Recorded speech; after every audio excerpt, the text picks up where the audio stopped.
Respected hello Madam Sonia Gandhi ji, Rahul Gandhi ji, Priyanka Gandhi ji और इस मंच पे बैठे हुए हमारे पार्टी के सभी नेतागण, आज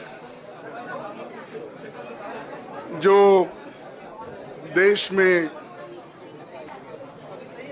चुनाव के रिजल्ट आए हैं,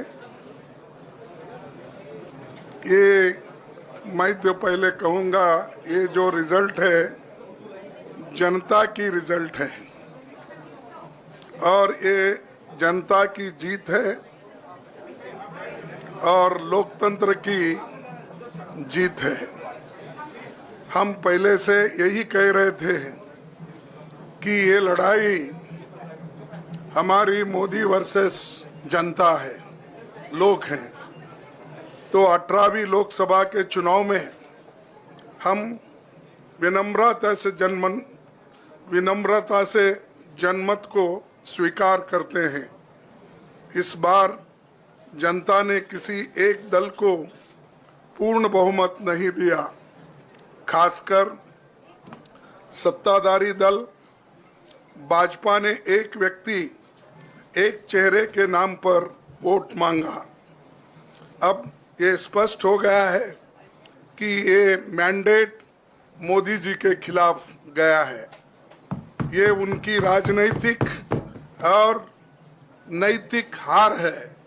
जो व्यक्ति बार बार अपने नाम से ही हर जगह वोट मांगते थे, उनकी ये बहुत बड़ी हार है और नैतिक दृष्टि से ये तो उनको बहुत बड़ा नुकसान हुआ है।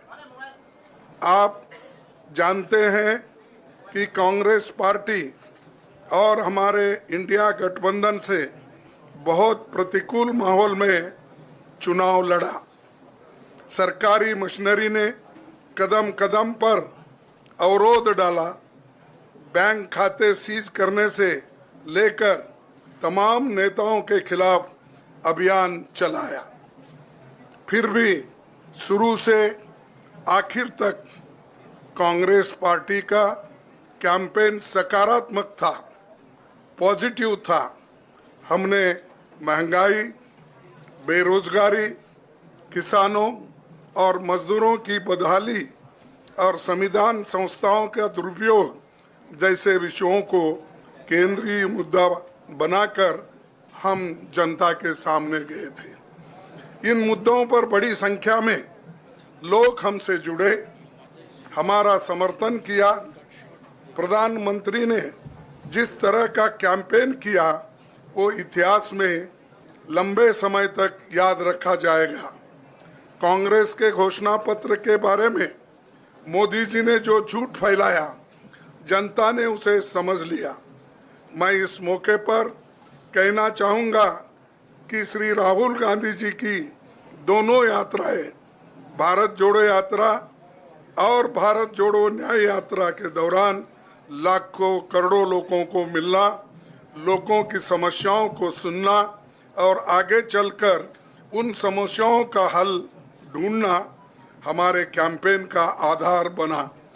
हमने इसी को 5 न्याय और 25 गारंटी का नाम दिया और इसी के आधार पर हमने गारंटी कार्ड बनाया। हमारे कार्यकर्ता उसे लेकर घर घर पहुंचे और लोगों को संपर्क करे।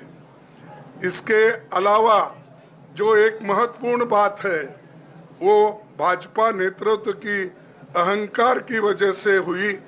उन्होंने धीरे धीरे सारे संवैधानिक संस्थाओं के ऊपर गैर कानूनी तरीके से कब्जा करने की कोशिश की। फिर इनका उपयोग विरोधी दल के खिलाफ करने लगे। जो दब गया उसे दबा के अपने तरफ लिया, जो नहीं दबे उसकी पार्टी को तोड़ दिया, नहीं तो फिर जेल में डाल दिया। लोगों को ये विश्वास हो गया था कि मोदी जी को एक मौका और मिला तो अगला हमला संविधान पर सीधा होगा और लोकतंत्र पर होगा। इसीलिए लोगों को इसके प्रमाण नए संसद सत्र के साथ ही दिखेंगे। खुशी इस बात की है कि भाजपा इस षड्यंत्र में अब सफल नहीं हो पाएगी। मैं इस अवसर पर सीपीपी चेयरपर्सन श्रीमती सोनिया गांधी जी, हमारे लोकप्रिय नेता राहुल गांधी जी, प्रियंका गांधी जी का विशेष मैं धन्यवाद करना चाहता हूं।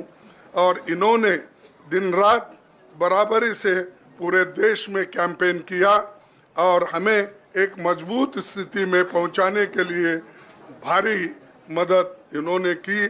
और मैं ये कहूँगा कि इनके वजह से हमको बहुत बड़ा प्रोत्साहन देश में मिला और आज ये स्थिति जो बनी है उनके वजह से बनी। और हमारे करोड़ों कार्यकर्ता जो है देश में, उन्होंने भी हमारा साथ दिया। इसीलिए मैं बहुत बहुत उनको धन्यवाद देता हूं।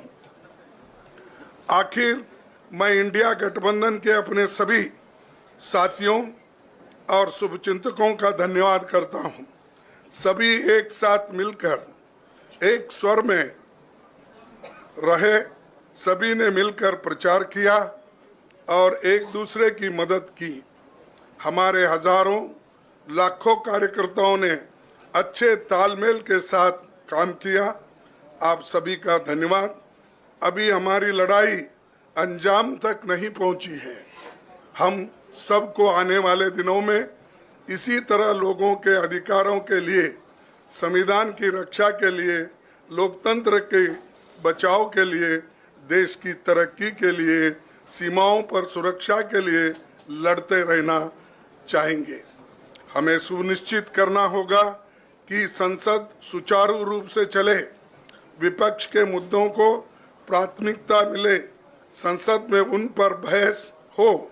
आने वाले दिन महत्वपूर्ण होंगे। हम आपसे बात करेंगे जब कभी भी मौका मिले। आप सभी को मेरा धन्यवाद। और आपका साथ भी हमको रहा और हमने चुनाव में भी जहाँ जहाँ हमको जितना हो सकता है वो साथ आपने दिया। इसलिए आप सभी को भी मैं धन्यवाद करता हूँ और सभी को नमस्कार।